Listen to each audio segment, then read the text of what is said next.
When I tell you that the last couple of weeks of my life have been absolutely exhausting but rewarding, see, in between juggling my full-time job and the streaming stuff that I normally do, my high school reunion came up last week, which was pretty lit, and after that happened, I actually had something really fucking amazing hit my table, which we're going to be talking about today.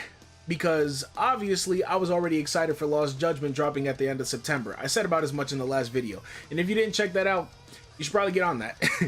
But after I dropped that video, the people over at SEGA blessed your boy with a review copy of Lost Judgment, which I guess counts as one of those full disclosure things. I don't know if that counts. I don't know what I'm doing here. This is all new. But yeah, we're going to be doing a review for Lost Judgment today. Lost Judgment is the latest release from Ryuga Gotoku Studio and sees the latest in the timeline of Kamurocho's finest lawyer detective brought to the PS4 and 5 and all the Xboxes, with all the true next-gen goodies that a game developed with this generation's consoles in mind can offer. No PC this time though, sorry about that, Master Race. But all that aside, I'm really excited to get into today's video. So, as always, without further ado, here is my review for Lost Judgment on the PlayStation 5.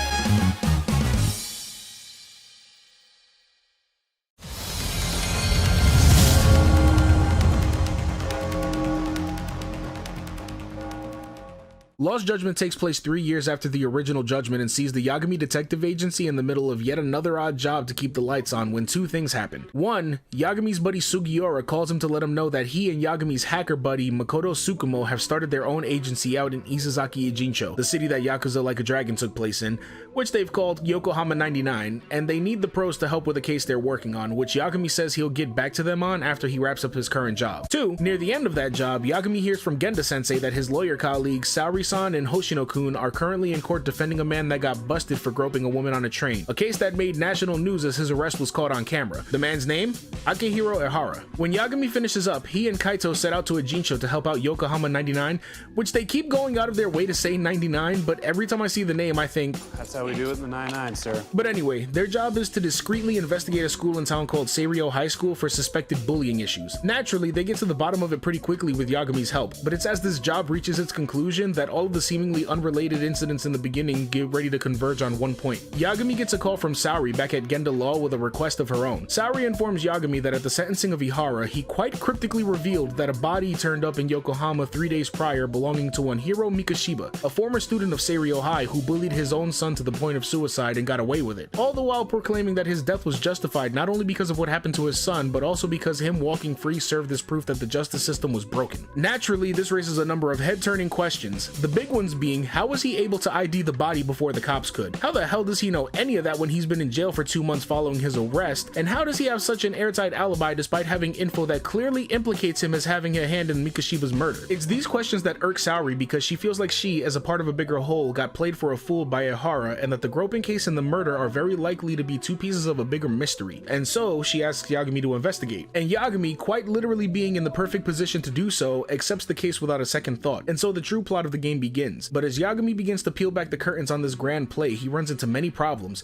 many of which involve people who know way more than they're letting on, and many of those involved parties being much more interested in silencing him before he learns too much. All throughout, the story touches on themes of bullying, grieving, loss, justice, how far some are willing to go to see it served, and whether or not it's truly justified. All of this builds up to a very interesting story with some very interesting turns, but do the answers to this game's biggest questions truly deliver? I want to go ahead and preface this by saying I do enjoy the game's story greatly. However, I feel it must be said that there were times when I felt like this game was introducing too many elements at the 11th hour, and the entire time they keep giving the opposition new things to say while the heroes keep saying the same things in response. I mean, extra points for their steadfastness, but come on dude, by chapter 10 you've already seen every major player and motivation, but they keep stringing you along to the point that by the end, the ending still hits, but you're equally enjoying the fact that it's finally over. That said, the ending still hits, and I enjoyed my time spent on the story because I just couldn't get enough of the big action moments. It's just a good thing that the gameplay helped in that regard.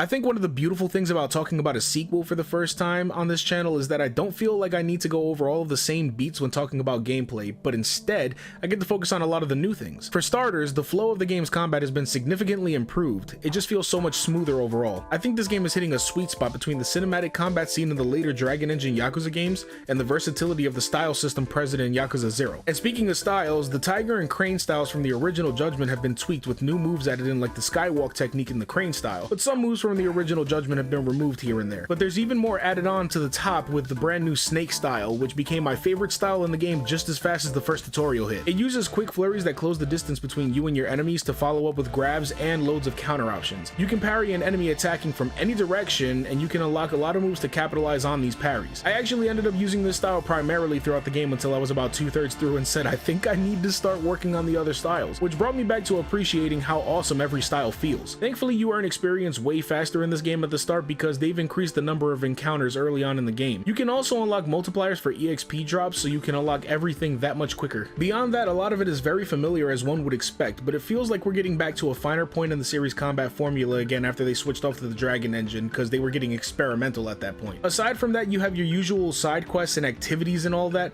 You even get a skateboard in this game, which is really cool, aside from how I keep getting hit by cars because the game doesn't allow you to ride it on the sidewalk and such.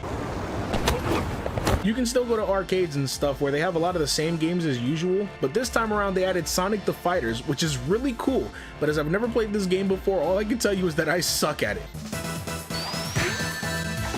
Cool as fuck though. And then you can engage in a number of activities at Seiryo High, like solving situations brought up by the Mystery Research Club, and also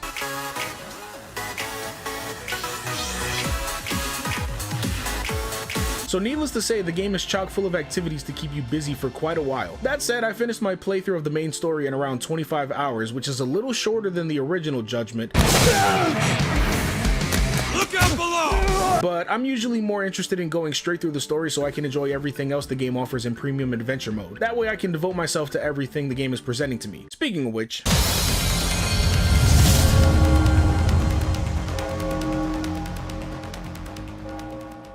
Lost Judgment has one of the most refined looks in the series to date. Same way that the first Judgment offered a different stylistic take to a familiar setting in Kamurocho, Lost Judgment does the same to Ijincho. Being that the field of view is much closer than in Like a Dragon, Ijincho visually feels more intimate and lets you get a good close-up of Ichiban's playground. And while I'm talking about him, Ichiban Confections exists in Lost Judgment, going an extra step to tie this series to the Yakuza series, and by extension, it canonized the fact that Ichiban became one of Japan's most successful businessmen with access to a fucking orbital laser to decimate his foes.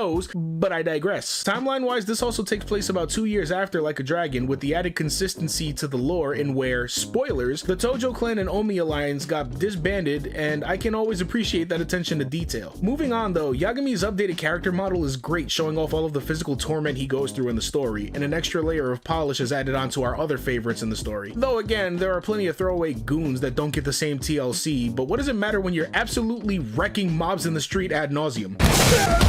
I can appreciate the tension the numbers present in certain scenes too, because some of these scenes really make me anxious. The atmosphere is incredibly dark in this game, in contrast to the goofier elements of the Yakuza games. Though those are still present here, I think overall this is a good look on this particular series. Overall, I'm very pleased with Lost Judgment, and I can highly recommend it to anyone. Despite the shortcomings of the story's conclusion, the total package is something I'm glad I wasn't disappointed in, and I was glad to see my patience rewarded for it. I can only hope that eventually SEGA works out the behind-the-scenes trouble surrounding this series so that we can get another one of these games, because I would love to see a sequel make up for the few things I didn't like as far as storytelling was concerned.